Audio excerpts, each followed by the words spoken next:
Welcome back to my channel, and for today's video, nandito tayo sa Villa Juanita. Ayan, so ipapakita ko sa inyo si Ma'am Marie. Siya yung owner nitong villa. Ayan. So ayan guys, ito po si Ma'am Marie. Mabilisang hi lang to kasi nahiya na siya sa camera. So ipapakita ko rin sa inyo yung place at ilalagay ko yung link dyan sa description box kung gusto nyo ring mag-book sa kanila. Yun, nasa FB page din nila yung mga prices nung accommodation and time kung anong oras kayo magbubook.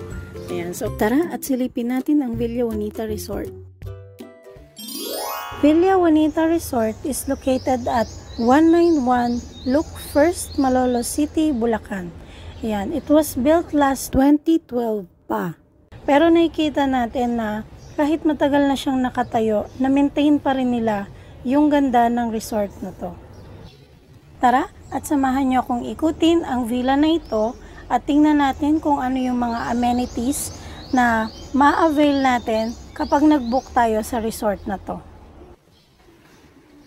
So dito muna tayo mag-umpisa sa pathway na to papunta sa tinatawag nilang open pavilion.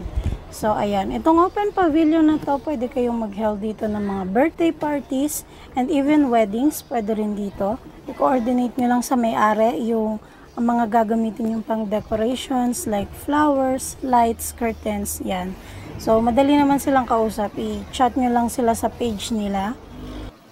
Ayan, so sa tapat naman ng open pavilion, may kita natin yung view ng swimming pool.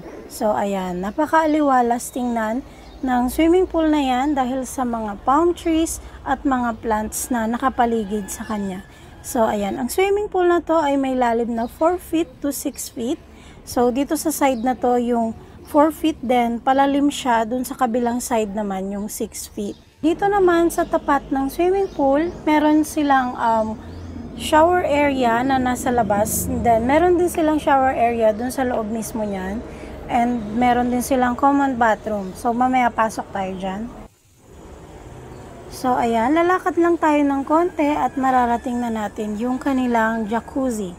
So ayan, itong jacuzzi na to ay may lalim na 1 to 3 feet. So ayan, pwedeng-pwede yan sa mga kids ninyo at sa mga hindi kayang lumangoy sa malalim. Ayan, so ito magandang pang-warm na rin ang katawan kapag malamig yung panahon. So ayan. So sa tapat naman itong swimming pool, matatanaw nyo yung tinatawag nilang cabana or umbrella. Ayan, so sitting area ito para mag-relax kayo or kumain habang nakatingin kayo sa view ng swimming pool. Next to it, matatanaw natin yung kanilang 2 air-conditioned villa.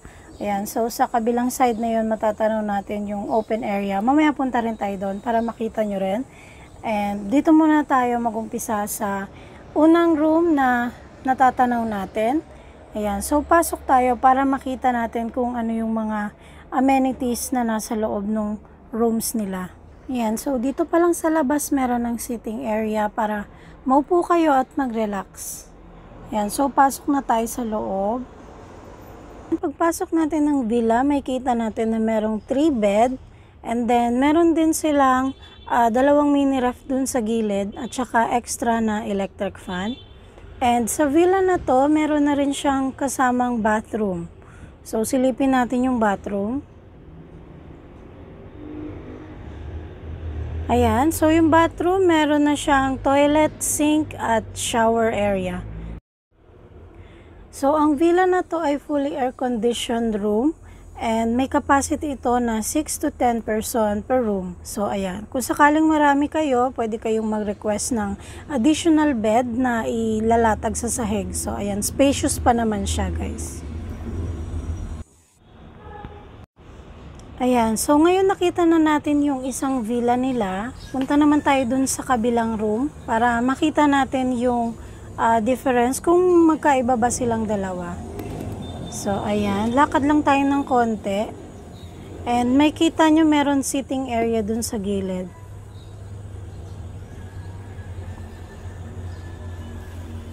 Then, eto na yung entrance ng isang villa. So, tara guys, pasok tayo.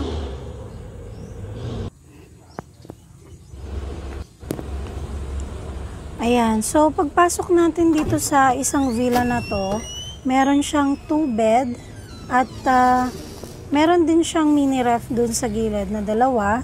And then, meron din siyang extra na electric fan. Ayan, may seating area din siya nakasama. Then, may air condition din sa room na to. So, ayan. Ito naman yung kanyang bathroom. Ayan. So, same lang din sa kabila. Meron din siyang sink, toilet, and shower area. So, ayan. Parehas na parehas din dun sa kabilang villa. Okay. So, ayan. Ito may capacity rin to na 6 to 10 person. So, depende rin sa inyo kung marami kayo. Pwede kayong mag-request na mag-add ng additional bed na ilalatag sa sahig. So, ayan. Then, dito sa labas ng villa, katulad din dun sa kabila, meron din siyang sitting area. At spacious pa yan. Pwede pa kayong mag-picture-picture dyan or mag-relax sa tabi para makita nyo rin yung swimming pool. So, ayan. Ito yung view ng villa na yan. And then, punta naman tayo dito sa open area na to. Dito sa open area na to, pwede kayong mag-held din ng mga parties. Like, kung may mga events, birthdays, pwede rin kayong mag-set up dito. Ayan. So, meron din silang video okay dito. At saka sitting area.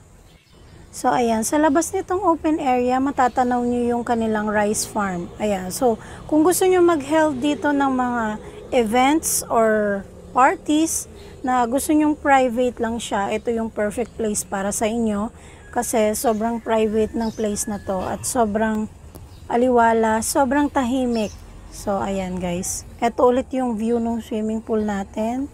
Ang ganda-ganda ng view ng swimming pool na to. Perfecto dito kung gusto nyong mag-take ng mga pictures. Ayan. And photo shoots. Ayan, dito magandang view. So, everyone is encouraged to wear a proper swimming attire like swimsuits, swimming trunks, shortboards, and kung wala kayong swimming attire, pwede naman kayong magsuot ng white t-shirt kasi hindi pwede ang mga decolor at maong sa swimming pool. So, ayan. Mas maganda yung prepared tayo sa kung ano yung dala nating pang swimming. Para komportable rin tayo sa pagsuswimming natin. So, ayan. Punta naman tayo dun sa kanilang common bathroom. Meron dyang 3 shower area sa labas. Dyan sa mga katabi ng halaman. And then, ito yung kanilang common bathroom. So, pasok tayo sa loob. So, ayan. Pagpasok natin sa loob, makikita nyo yung kanilang malaking mirror and meron din ditong sink. Ayan. And then, meron din ditong 2 toilet at saka shower area. So, ayan guys. Yan lang yung ating tour sa villa. Customers must bring their own blanket, towels, and kitchen utensils. So, pwede rin kayo magdala ng rice cooker. Maliban sa gas stove, guys. Yan. Pwede rin kayo magdala ng mga electrical gadget na pangluto. Kasi pwede kayo magluto dun sa may gilid ng open pavilion nila. So, pwede rin kayong gumamit ng kanilang video okay at kahit anong sounds until 10 PM only. So, ayan. Kung meron pa kayong mga ibang concerns, inquire nyo lang yan sa page nila. Ilalagay ko dyan sa baba, guys. Tsaka yung address ng location nitong villa. So, ayan. Support natin yung resort ni Ma'am Marie, guys. Kasi maganda naman dito sa place na to. Ayan. So, for other inquiries, pwede kayong mag-inquire sa kanilang page. Ilalagay ko na lang yung link dyan sa description box. Maganda rito kasi meron din silang malawak na parking area. Basta inquire nyo lang yan dun sa owner para makapagpa-reserve kayo ng space sa kanila.